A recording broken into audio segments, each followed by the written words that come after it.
गणेशाय नमः. नमस्कार मंडळी, रेखास किचनमध्ये पुन्हा एकदा तुमचे स्वागत. तर आज आपण बनवणार आहोत नागपंचमी स्पेशल नागोबाचा नैवेद्य म्हणजेच लाही.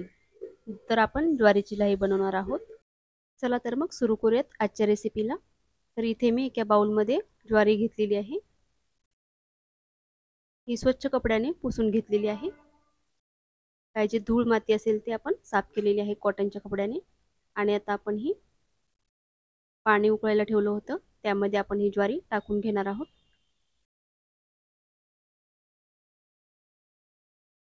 आणि आता आपण ही ज्वारी 10 मिनिटं शिजवून घेणार आहोत. तुम्ही बघू शकता अशा प्रकारे ज्वारी चांगली उकळत आहे. तर हे मी 10 मिनिटं शिजवून घेते अशा प्रकारेच. हाय फ्लेमवरतीच आपल्याला हे अशा प्रकारे शिजवून घ्यायचं आहे.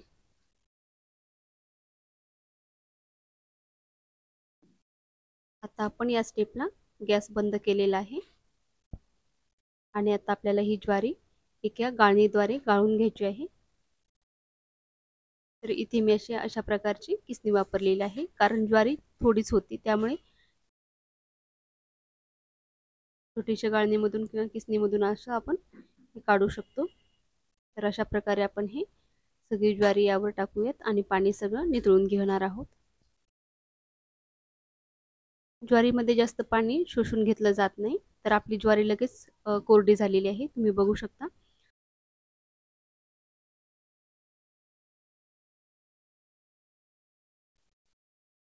आणि आता आपण हे बघू शकता तुम्ही पाणी. आता आपण हे एका कॉटनच्या कपड्यावर असं टाकून घेऊया ज्वारी. आणि हा कपडा आपल्याला असा बांधून रात्रभर ठेवून द्यायचा आहे. आणि ही ज्वारी आता आपल्याला खोलायची आहे. तुम्ही बघू शकता पूर्ण ज्वारी अशी ड्राय झालेली आहे, अजिबात यामध्ये ओलसरपणा नाहीये. आपण हे कॉटनच्या कपड्यामध्ये 7 तास ठेवू शकते. 7 तासामध्ये एकदम ड्राय होते, ओलसरपणा सगळा निघून जातो. तर तरी पण मी 10-12 तास ठेवली होती. एकदम ड्राय अशी आपली ज्वारी झालेली आहे. तर मी एका पॅनमध्ये अशी ज्वारी टाकते थोडी थोडी.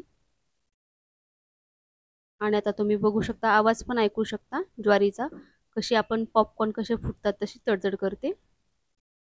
आता आपण यावर झाकण ठेवूयात आणि मी तुम्हाला थोडंसं असं उघडून दाखवते, कारण तुम्ही आवाज ऐकू शकाल.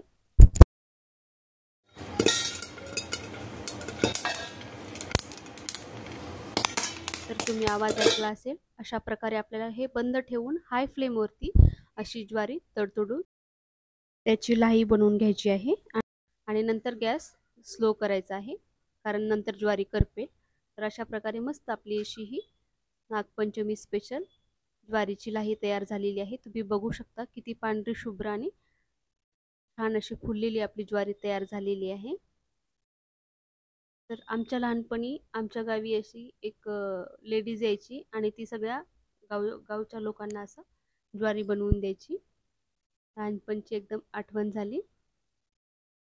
तर मी आज ह्या स्वतः घरी बनवल्या आणि त्याचा आनंद अजून वेगळाच होता.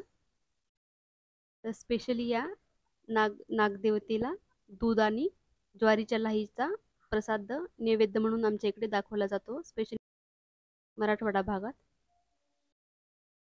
तर आपली अशी ही मस्त ज्वारीची लाही घरच्या घरी तयार झालेली आहे. तुम्ही पण नक्की ट्राय करा. खूप इझी आहे आणि खूप दिसायला पण सुंदर अशी झालेली आहे आपली ज्वारीची लाही. तुम्ही बघू शकता अगदी पांढरी शुभ्र झालेली आहे, सेम पॉपकॉर्न सारखी दिसत आहे. आपण जे मार्केटमधून रेडीमेड पॉपकॉर्न आणतो त्याप्रमाणे दिसत आहे, फक्त साईज थोडी छोटी दिसत आहे, कारण ज्वारी छोटी असते.